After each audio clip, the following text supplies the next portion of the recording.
Welcome to Learn Sword and Typing with Vikas Sir. Sir Kailash Chandra Magazine, transcription number 22, volume number 1. At the rate 80 word per minute, 840 words. Start.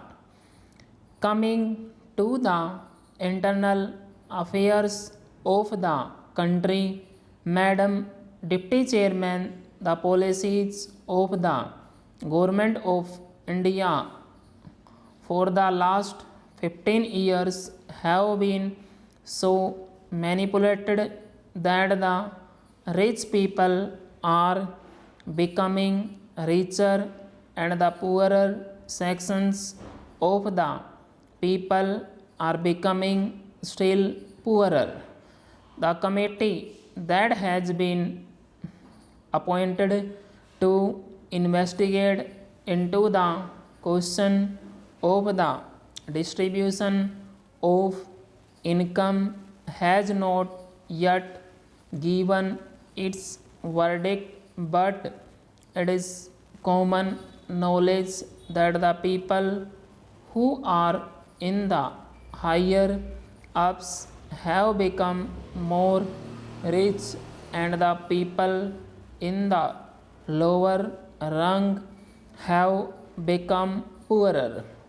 The prices of essential commodities that the peasants and the workers use have gone up so high that they are not within the reach of the mass of the people of the country. Governments have not taken adequate steps to bring down the prices and to stabilize the prices as was recommended by the Food Grains Committee. We are now in the third plan. While the plans are progressing, the number of the unemployed in the country is increasing. This is a very anomalous position. It is the government alone that can explain why, in spite of the plans, the unemployment problem is becoming more and more acute, as was rightly pointed out yesterday by some speakers. Our agriculture has not been paid due attention that should have been paid to in a country where 80% of the people live on land. Some 3 or 4 years back, when Mr. Ajit Prasad Jain was the Food and Agriculture Minister, he was made to resign under shady circumstances as one who had proved not capable of solving the food problem in the country. A suggestion was thrown that the portfolio of agriculture should be handled by an important and senior member of the cabinet, and particularly in the states by the chief ministers of the states.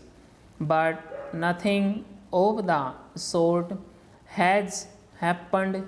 Whatever increase in food grains output we have obtained is not because of any increase in the yield per acre, but because of extensive cultivation. More land has been brought under cultivation and some irrigation facilities have now been provided, but the increase that we have seen is not in keeping with the demand that is necessary for us to feed 400 millions in India. So, whatever industrial development we want, the basic factor is that our agriculture economy should be improved. For that, all efforts should be made. More facilities should be used and new methods of cultivation should be employed for growing more food crops and for growing other cash crops. In review that was published by the Planning Commission itself, they have pointed out that there is acute shortage of power in more than 50% of the states in India. We have accepted a planned economy. We have completed 2 plans and we are now in the 3rd plan. I do not know why the Planning Commission or the planners concerned did not foresee this shortage of power in most of the states in India and why they did not plan generation of more power so that people will not accuse the state governments or the Planning Commission that they did not work out the plans properly in order to have more industries and to have more food grains produced through lift irrigation. In most of the states in Andhra, in West Bengal, in Bihar, in Karnataka, there is power shortage. Whatever power is available now is being rationed. There are thousands of units of small scale industrial which are not working for want of power, and there are thousands of lift irrigation pumps which are denied power supply for purposes of irrigating their lands, and wherever power is supplied, it is supplied during the nights, which is not very convenient to make use of the power and use the power for agricultural purposes.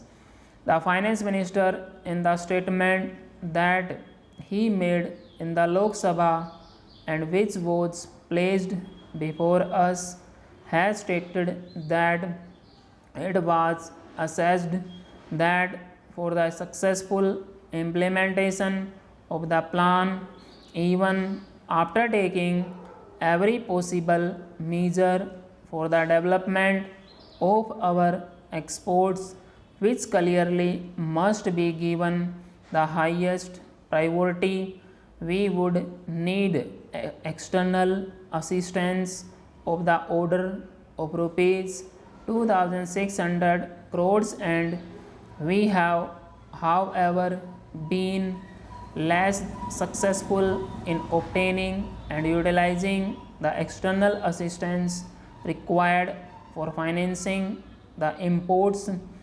necessary for our developing economy. To industrialize our country and to bring it on par with other well developed countries, we do need assistance, financial, technical, and other assistance. The finance minister was so hopeful that he was getting rupees 2000 crores of foreign aid from Aid India Club and other countries, but now he is not hopeful of getting that amount which is necessary to fulfill the targets in the third 5-year plan. Stop.